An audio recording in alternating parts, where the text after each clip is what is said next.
Hello everyone, myself Mukesh Gujar, TGT science panorama world school बूढ़ा गोरजी।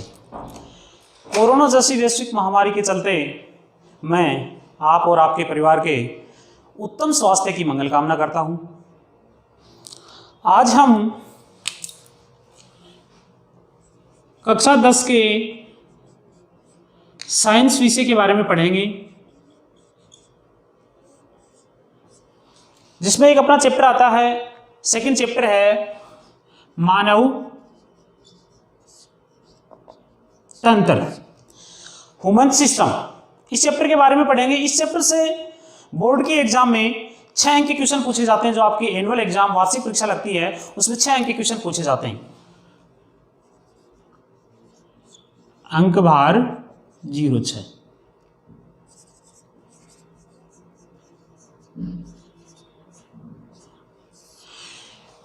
मानव तंत्र जो अपना चैप्टर है, इससे बोर्ड के एग्जाम में 6 अंक के क्वेश्चन पूछे जाते हैं। एक क्वेश्चन 1 अंक का छोटा क्वेश्चन पूछा जाता है और एक क्वेश्चन 5 अंक का बड़ा क्वेश्चन पूछा जाता है। आज हम बात करते हैं बड़े क्वेश्चन की। बड़े क्वेश्चन में अपना टॉपिक है मानव पाचन तंत्र। मानव पाचन तंत्र जो मनुष्य है उसमें पाचन क्रिया है वो किस प्रकार से संपन्न होती है, इसके बारे में हम आज विस्तार से पढ़ेंगे। मनुष्य में जो पाचन की क्रिया है वो आहार नाल में संपन्न होती है, जिसे हम पोषण नाल भी कहते हैं, जिसका निर्माण मुख में मुख गुहा से लेकर मलदार तक जाने वाले सभी अंग मिलकर उसका निर्माण करते हैं, जिसकी लंबाई 8 से 10 मीटर लंबी होती है। इसको हम पोषण नाल भी कहते हैं। अपनी जो आहार नाल है इसके प्रमुख रूप से 3 कार्य हैं। नंबर 1 आहार नाल है, इसके प्रमुख रूप से 3 कार्य हैं। नंबर 1 भोजन को मुख से मलद्वार तक पहुंचाना, मलद्वार तक पहुंचाना। नंबर 2 पचित भोजन का अवशोषण करना। नंबर 3 आहार को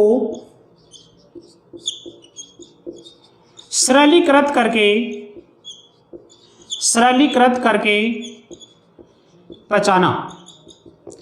ये 3 कार्य हैं वो प्रमुख रूप से किसके हैं? आहार नाल के हैं।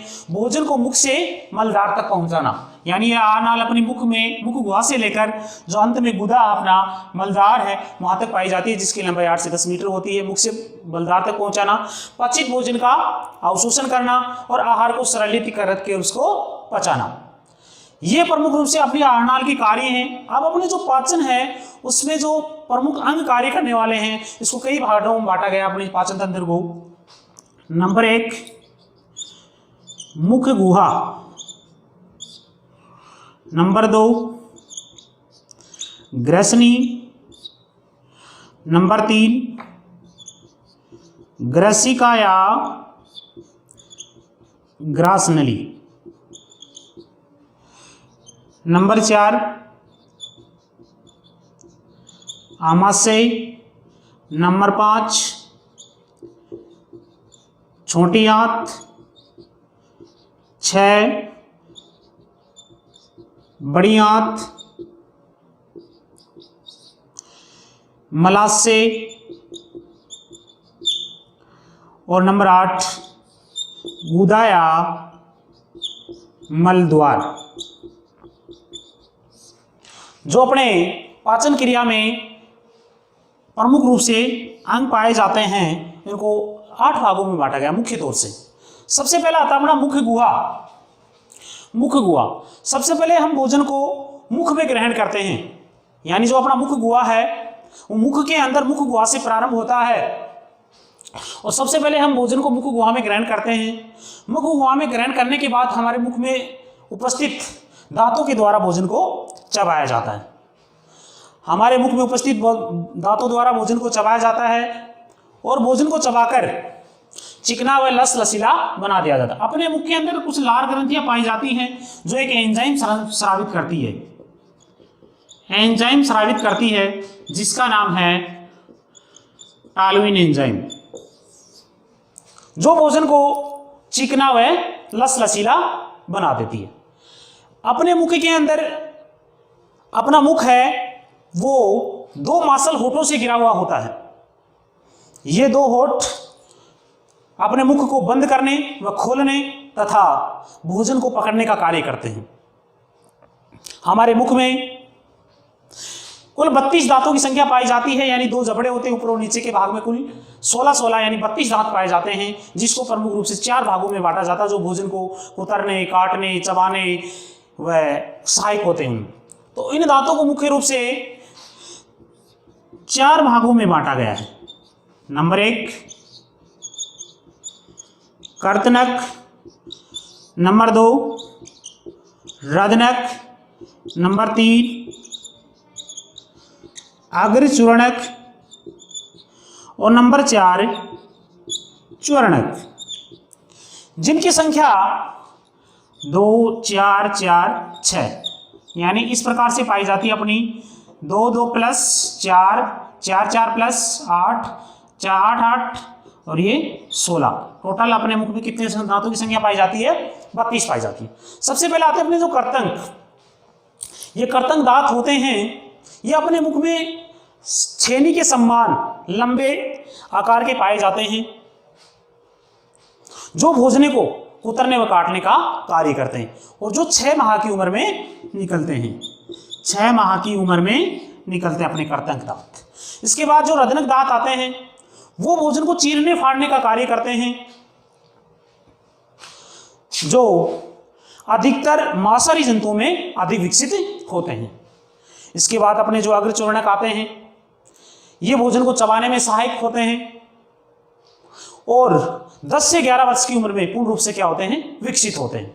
इसके बाद में अंतिम च्वरणक दांत आते हैं जो भोजन को चबाने में सहायक होते हैं और जो प्रत्येक जबड़े में 6 की इनकी संख्या पाई जाती है। ये 12 से 15 माह की उम्र में निकलते हैं। इसके बाद मुख गुहा कंप्लीट होने के बाद अपना भोजन कहाँ आता है? नंबर 2 ग्रसनी में आता है। यानी मुख गुहा में भोजन को चबाने के बाद पूरी प्रक्रिया होने के बाद सेकंड पॉइंट में अपना भोजन आता है ग्रसनी में। ग्रसनी एक जीवा व तालू के पीछे, अपनी जो जीवा है वह तालू के पीछे एक छोटी कुपीनुमा संरचना है और अपनी संरचना में इस प्रकार निश्चित करती है कि जो अपना भोजन है, यहाँ पे श्वास नली और भोजन नाल 2 नलियां पाई जाती हैं। तो जो भोजन है वो श्वास नली में ना जाए, यानी जो अपना भोजन है, भोजन श्वास नली तथा वायु है वो भोजन नाल में ना जाए। यानी अपनी आपकी संरचना में ये निर्धारित करती है कि अपना भोजन है वो श्वास नली में तथा वायु है भोजन नाल में ना जा सके। इसको मुख्य रूप से 3 भागों में बांटा गया है ग्रसनी को। नासाग्रसनी, नंबर 2 मुख ग्रसनी और नंबर 3 कंठ ग्रसनी। ग्रसनी में भोजन की क्रिया संपूर्ण होने के बाद इसके बाद भोजन आता है ग्रासिका में, जो एक पेशीनुमा संरचना है। ग्रासिका को हम ग्रासनाल भी, ग्रासिका है उसको हम ग्रासनाल भी बोलते हैं, ग्रासनली। इसकी लंबाई लगभग 25 सेंटीमीटर मानी जाती है। इसमें भोजन आने के बाद इस ग्रास नली में उपस्थित जो भित्तियां भोजन को एक गति प्रदान करती है, जो गति कहलाती है कर्मानुकंचन की गति। यानी ग्रास नली है वो एक गति प्रदान करती है, कर्मानुकंचन की गति। जो इस ग्रास नली में उपस्थित भित्तियां है भोजन को एक गति प्रदान करती है जिसे कर्मानुकंचन की गति कहते हैं, जो भोजन को आगे की ओर धकेलने का काम करती है। यानी धीरे धीरे धीरे धीरे भोजन कहाँ तक आता है? भोजन को आगे धकेल देती है। ग्रास नली के बाद अपना भोजन वो आमाशय में आता, यानी ग्रास नली के बाद भोजन आगे चल के आमाशय में आता है, जो एक कोमल अंग है जो जिसकी संरचना जे आकार की पाई जाती है। इसमें आके भोजन इकट्ठा होता है, एक लचीला अंग है, यानी यह 1 से 3 लीटर तक भोजन का क्या कर सकता है, संचय करता है। यहाँ पे भोजन इकट्ठा होता है और यहाँ से भोजन की जो पाचन की क्रिया है वो शुरुआत होती है। यहाँ पे अपने भोजन को पचाने में सहायक एक अम्ल पाया जाता है, HCl, हाइड्रोक्लोरिक अम्ल, जो भोजन को पचाने में सहायक होता है और अपने जब भोजन के साथ आए रोगाणु को क्या करता है, नष्ट करता है। इसके बाद अपना भोजन धीरे धीरे कहाँ आता है, छोटी आंत में आता है। और अपने जो मानव पाचन तंत्र की है वो सबसे महत्वपूर्ण इकाई या महत्वपूर्ण भाग मानते हैं, वो छोटी आंत को मानते हैं, क्योंकि छोटी आंत में सर्वाधिक भोजन का क्या होता है, पाचन होता है और पचित भोजन का अवशोषण होता है।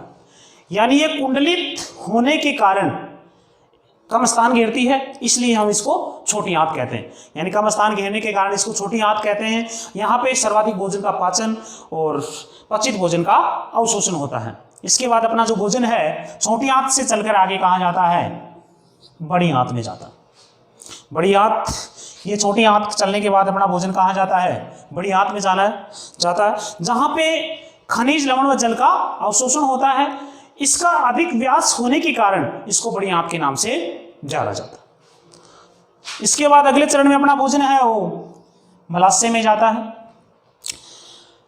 मलाशय में भोजन अपशिष्ट के रूप में जाकर एक ठोस रूप प्रदान कर लेता है, यानी ठोस रूप के अंदर यहाँ जाके इकट्ठा हो जाता है मलाशय के अंदर। और अंतिम चरण के अंदर अपना भोजन है जो गुदा व मलदार के द्वारा बाहर त्याग दिया जाता है।